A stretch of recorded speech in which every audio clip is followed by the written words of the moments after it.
నాయకత్వం యొక్క వ్యవహార శైలి మీద మనం ఈరోజు మాట్లాడుకుంటున్నాము. కాబట్టి వారికి గతం గురించి చర్చించాలనే కోరిక ఉంటే మాకు ఎలాంటి అభ్యంతరం లేదు. గతంలో జరిగిన పరిపాలనలో ఇక్కడున్న వాళ్ళకి చాలామందికి పాత్ర లేకపోవచ్చు, కానీ అక్కడున్న వాళ్ళకు చాలామందికి పాత్ర ఉంది. ప్రత్యక్షంగా మంత్రులు చేసిండ్రు.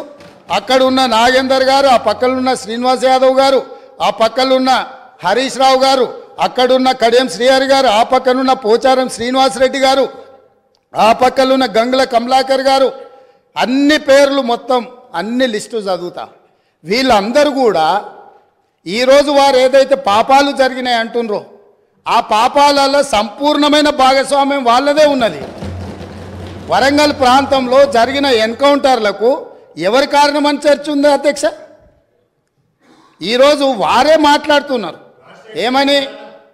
ఏమని గవర్నర్ ప్రసంగంలో మొత్తం కాంగ్రెస్ పార్టీ మేనిఫెస్టోనే పొందుపరిచిండ్రని చాలా సీనియర్గా పనిచేసిండ్రు మంత్రులుగా. గవర్నర్ గారి ప్రసంగము పార్టీ యొక్క ఎన్నికల మేనిఫెస్టోను మంత్రివర్గంలో చర్చించి మా ప్రభుత్వం యొక్క భవిష్యత్ కార్యాచరణను మంత్రివర్గం ఆమోదం చేసిన తర్వాతనే గవర్నర్ గారు ప్రసంగిస్తారు. పరిపాలనలో అనుభవం ఉన్న వాళ్ళు, గతంలో ఈ రకమైన నిర్ణయాలు చేసిన వాళ్ళు కూడా ప్రజల్ని తప్పుదోవ పట్టించడానికో లేకపోతే వాళ్ళ యజమానులను సంతోషపెట్టడానికో ఎందుకు మాట్లాడుతున్నారో నాకైతే తెలియదు. నేను సభ్యుడికి సూచన చేస్తున్నా. నేను చాలా విషయాలు ప్రస్తావించిన, తప్పకుండా సావధానంగా 5 సంవత్సరాల సమయం ఉంది. సంపూర్ణంగా ఎక్స్రే తీసినట్టుగా ఎక్కడెక్కడ ఏమేమి ఉన్నాయో అన్నిటిని వివరిస్తాం.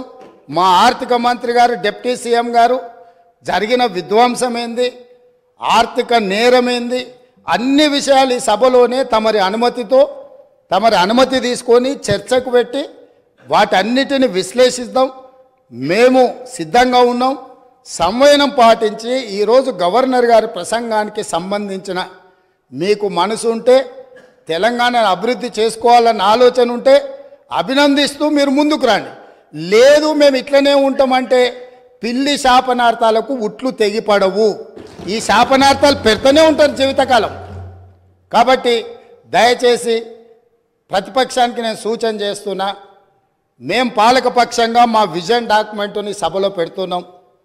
మీరు సలహాలు సూచనలు ఇవ్వండి. సహేతుకమైన సలహాలు సూచనలకు ఎప్పుడు మేము సిద్ధంగా ఉన్నాము. ఎందుకంటే ప్రతిపక్షాలను గౌరవించడం అనే సాంప్రదాయం కాంగ్రెస్ పార్టీకి మొదటి నుంచి ఉంది, ఇప్పుడు కూడా ఉంది. ఆ సాంప్రదాయాన్ని కొనసాగిస్తామని మీ ద్వారా వారికి తెలియజేయదలుచుకున్నాం.